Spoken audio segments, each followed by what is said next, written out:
Ambassador Zixith clicked his mandibles nervously as he approached the human delegation's quarters aboard the galactic station. The insectoid diplomat had dealt with hundreds of species during his career, but humans remained an enigma that defied all conventional wisdom about sapient life. The door hissed open to reveal Captain Sarah Chen, her companion sitting calmly beside her. Zixith's compound eyes widened in horror at the sight of the creature, a massive predator with razor-sharp fangs, powerful jaws capable of crushing bone, and eyes that held an ancient wildness barely contained beneath domesticated calm. "Ambassador," Chen said with a warm smile, seemingly oblivious to the death machine lounging at her feet. "Please come in. This is Rex." The beast, Rex, lifted, its enormous head, and fixed Zixith with a stare that sent primal terror coursing through the ambassador's exoskeleton. Then impossibly the creature's mouth opened to reveal those terrible fangs in what humans called a smile, its tongue lolling out in apparent contentment. "You brought a carnivore to a diplomatic meeting?" Zixith managed to stammer, his translator barely keeping up with his rapid speech patterns. Chen laughed, a sound that somehow conveyed both amusement and genuine affection, as she reached down to scratch behind Rex's ears. The predator's eyes half closed in pleasure, and a low rumbling emanated from its chest. "Rex is a German shepherd. He's harmless, well, mostly. More importantly, he's family." This was precisely what made humans so terrifying to the rest of the galaxy. Every other sapient species had evolved beyond their world's apex predators, developing technology and civilization as a means of escape from the brutal food chains that had shaped their evolution. The Zephyrians had fled to the skies from the ground-dwelling hunters of their homeworld. The aquatic depths dwellers had retreated to ocean trenches to avoid the surface predators that ruled their planet.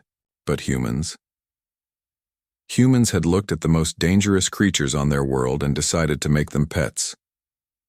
"Ambassador, I understand your concern," Chen continued, seemingly reading his thoughts. "But let me show you something." She pulled out a datapad displaying footage from Earth. Zixith watched in mounting disbelief as the screen showed humans living alongside creatures that should have been their natural enemies. Massive felines with retractable claws lounged in human dwellings. Reptilian predators with crushing jaws swam in artificial pools, while human children played nearby.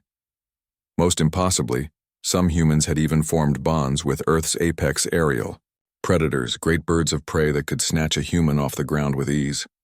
"Your species has documented over 40,000 years of coexistence with what you call dogs," Zixith observed, his scientific curiosity overriding his fear. "How is this possible? Our behavioral models suggest that keeping predators in close proximity should result in unpleasant outcomes."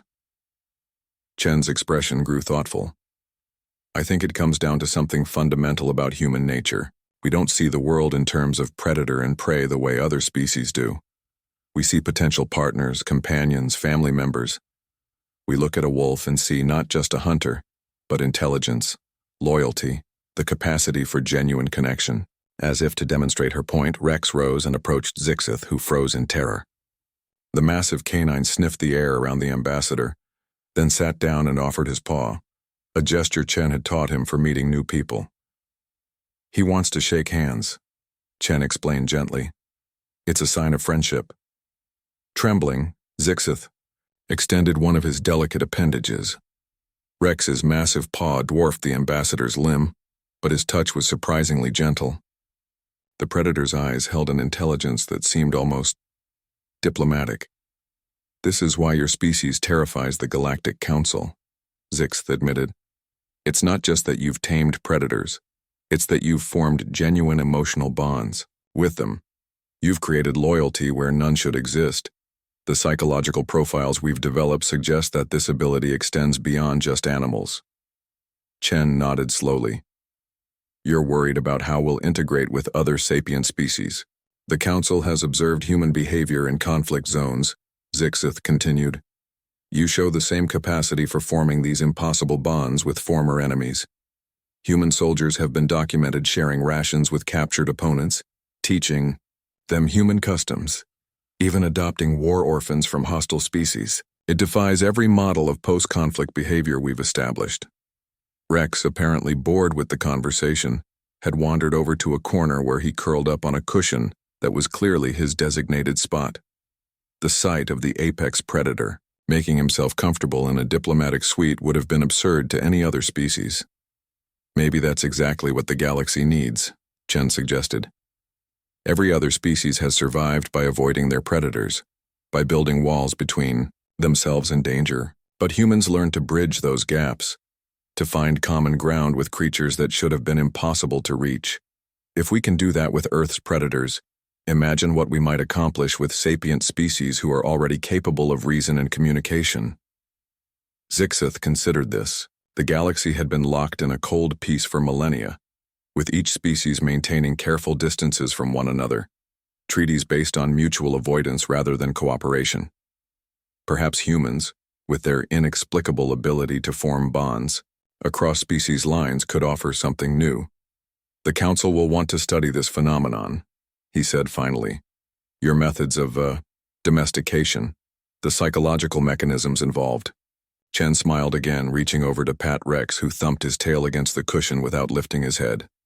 We prefer to call it friendship, Ambassador, and we'd be happy to share what we've learned. Just remember, it's not about dominance or control.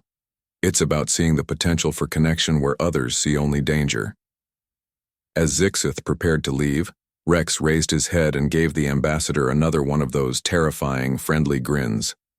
For the first time, Zixith found himself almost smiling back. Perhaps the humans were onto something after all.